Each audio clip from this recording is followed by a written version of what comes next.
For years, the world argued loudly, but one voice slowly chose silence. Now, in a new documentary, Amber Heard breaks that silence without raising her volume. She speaks about the Johnny Depp trial in a way no courtroom ever allowed, not to convince, not to fight, but to explain why she no longer wants to use her voice. This isn't about winning public opinion anymore. It's about what happens to a person when every word becomes evidence and every silence becomes guilt. What does it cost to speak, and what does it cost to stop speaking at all? When Amber Heard appears in the new documentary, the first thing that feels different is not what she says, but how she says it.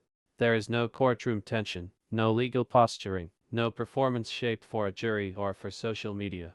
Instead, her words are measured, careful, almost restrained, as if every sentence has been weighed against the memory of what happened the last time she spoke freely. She acknowledges the Johnny Depp trial directly, but she does not relive it scene by scene. She frames it as something that happened to her life rather than something she is still living inside. That distinction matters, because for years the public conversation froze her in that moment, as if time stopped in the courtroom and never moved forward again. She explains that during the trial, her voice stopped belonging to her. It became evidence, a weapon, a meme, a soundbite edited and re-edited until intention no longer mattered. She references sworn testimony, recorded depositions, and hours of cross-examination that were broadcast and dissected in real time. Legally, she says, she was answering questions under oath, following the rules of the court.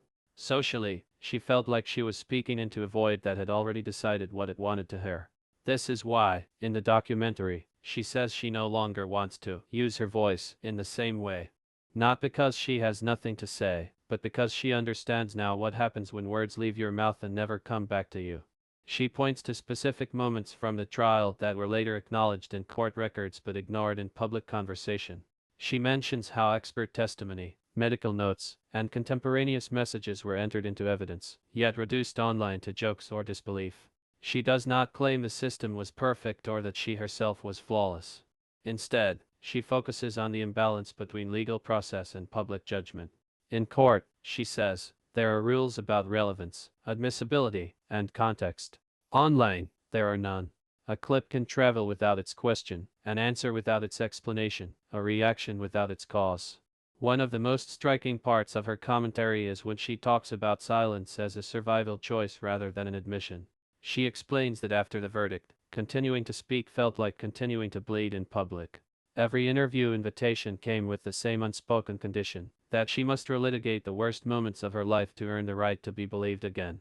She references post-trial statements released by her legal team, which emphasized respect for the court while also expressing concern about how the trial was consumed as entertainment.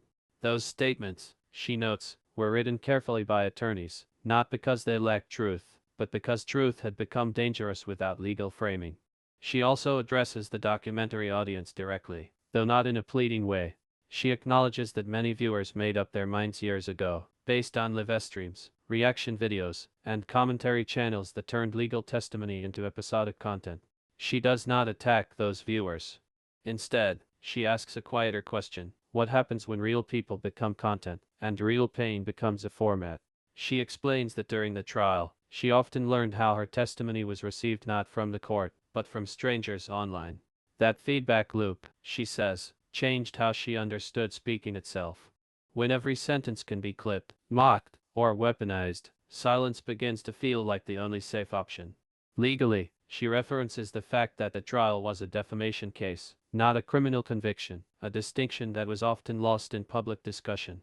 She notes that defamation law is complex, involving intent, interpretation, and standards of proof that do not translate well into viral narratives. This is not offered as an excuse, but as context.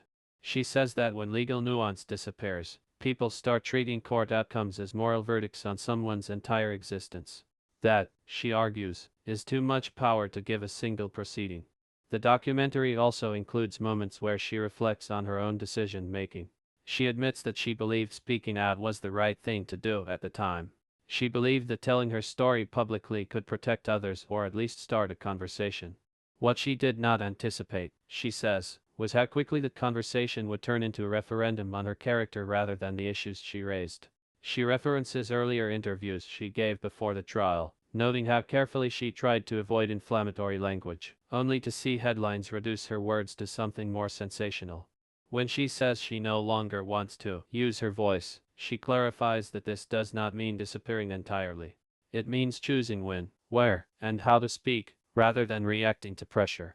She contrasts courtroom speech, which is compulsory and structured, with public speech, which is optional but often coerced by expectation. She says that after years of being told she needed to explain herself better, louder, or differently, she realized that no explanation would ever be enough for people who are not listening to understand, but to confirm what they already believed. She also addresses the idea of accountability, a word frequently used during and after the trial. She says accountability should be grounded in facts, evidence, and due process, not in harassment or dehumanization. She references the documented increase in online threats and harassment she received during the trial, some of which were later cited by advocacy organizations as examples of gendered online abuse. These are not framed as personal grievances, but as observable outcomes supported by reports and data released during that period. Throughout the documentary, her tone remains consistent. There is no dramatic reveal, no sudden emotional confession designed to trend. Instead, there is a steady explanation of how prolonged public scrutiny reshapes a person's relationship with speech itself. She describes how even private conversations began to feel performative, as if someone might be recording, judging, or misinterpreting. That psychological shift, she says, is one of the least discussed consequences of highly publicized trials. She also references legal advice she received after the verdict, noting that attorneys often recommend limiting public statements to avoid further litigation or misrepresentation. This practical reality, she explains, is often misunderstood as guilt or avoidance. In reality, it is a standard legal precaution. By including this detail, she grounds her decision in both emotional and legal reasoning, reinforcing that silence can be strategic, not submissive. As the first half of her commentary unfolds, a clear pattern emerges. This is not a comeback narrative. It is not an attempt to reverse public opinion overnight. It is an explanation of boundaries. She is not asking to be believed without question. She is asking to be allowed complexity, the same complexity afforded to legal cases when they are not turned into spectacle. By the end of this segment, the viewer understands why her rare comments matter. Not because they change the past, but because they redefine the present. She is no longer speaking to win, to defend, or to convince. She is speaking to explain why, after everything, choosing silence can sometimes be the most honest response left. After making the choice, she says her life began to reorganize itself around absence rather than noise. The absence of constant commentary, the absence of public defense, the absence of the pressure to respond. She explains that for a long time, people assumed silence meant defeat, as if the only valid response to public scrutiny is louder resistance. But she frames it differently. She describes silence as an active decision, one that required discipline, restraint, and a willingness to be misunderstood. In the documentary, she explains that not every battle is meant to be fought in public, especially when the battlefield itself is designed to consume whoever steps into it. She reflects on how the trial reshaped her understanding of media literacy. She talks about watching expert witnesses testify under oath, only to see their statements summarized inaccurately online within minutes. She points out that court transcripts are public records, yet very few people ever read them. Instead, they rely on commentary, reaction clips, and selectively edited moments. She emphasizes that this pattern was not unique to her case, but her experience made it personal.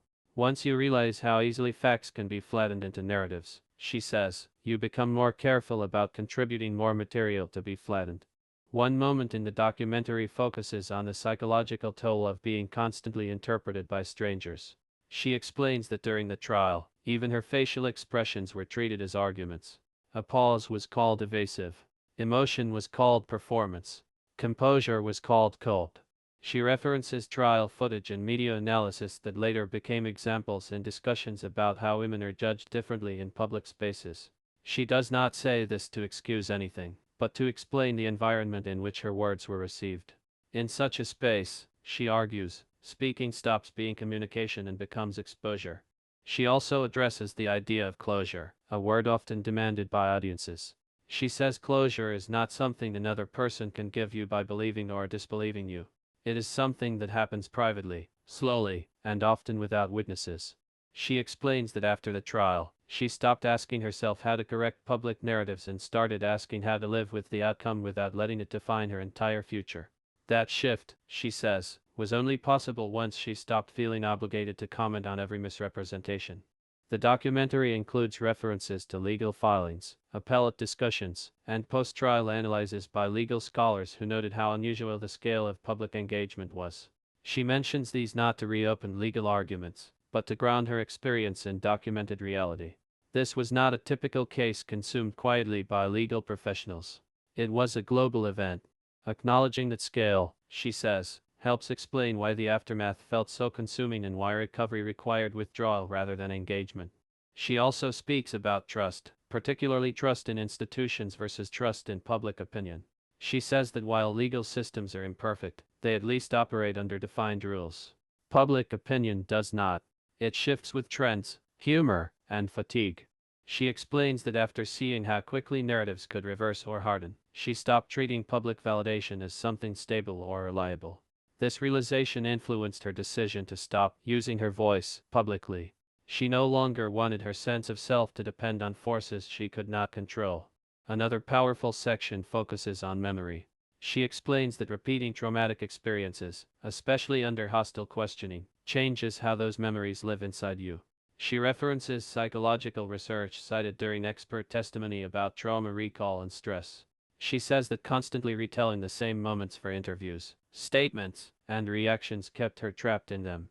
Silence, in contrast, allowed those memories to loosen their grip. Not disappear, but stop dominating every conversation. She also addresses the accusation that choosing silence is a privilege. She acknowledges that many people cannot afford to stop speaking because their safety, freedom, or livelihood depends on being heard. She does not equate her situation with theirs. Instead, she says her choice was specific to her circumstances, her resources, and the unique level of scrutiny she faced. By making this distinction, she avoids turning her decision into a universal prescription. It is not advice. It is explanation.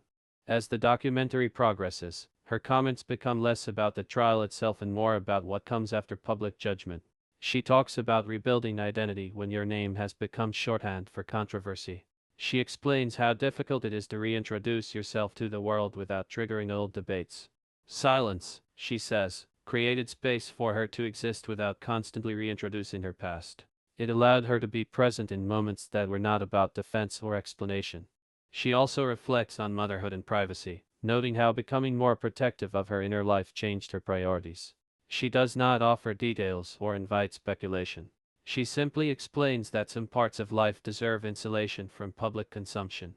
After witnessing how easily intimate details were debated and mocked, she decided that fewer people needed access to her thoughts, emotions, and experiences. Throughout this second half, she repeatedly returns to the same core idea. Speech is not just sound, it is consequence. Once she understood the weight of those consequences, she began treating her voice with the same care the court demanded of every word spoken under oath. She stopped improvising. She stopped reacting. She chose intention over immediacy. She also addresses critics who say that documentaries themselves are a form of speaking out. She agrees, but draws a distinction. This format, she says, allows for context, editing oversight, and legal review. Statements are checked. Claims are supported by records. This is not the chaos of live reaction. It is structured, deliberate, and finite. By choosing this medium, she says, she could explain her position once, clearly, without being pulled into endless cycles of response. Near the end, she reflects on the idea of legacy. Not in terms of career, but in terms of what remains after the noise fades. She says she does not expect universal understanding. She expects disagreement. What she hopes for, she says, is a more careful relationship between audiences and real people. A pause before judgment. A willingness to acknowledge that not every story fits neatly into heroes and villains. Her rare comments do not seek to reopen the trial. They seek to close a chapter internally, even if the world keeps rereading the same pages. She makes it clear that choosing silence does not mean forgetting, and it does not mean conceding truth. It means refusing to let the loudest voices dictate the terms of your existence. By the final moments, her message becomes quietly clear. Sometimes the most powerful statement is not another explanation, another interview, another defense. Sometimes it is the decision to stop offering your pain for public analysis. In a culture that demands constant access, restraint becomes radical. And in her case, silence is not the absence of voice. It is the reclaiming of it. If you watched this far, don't just react, reflect. Ask yourself how often real lives are turned into content, and how quickly judgment replaces understanding. If you believe conversations like this deserve more depth and less noise, support it by staying engaged the right way. Like this video so it reaches people who need context, not chaos. Subscribe if you value storytelling grounded in facts, not frenzy. And share your thoughts in the comments, not to attack, but to add something meaningful to the discussion.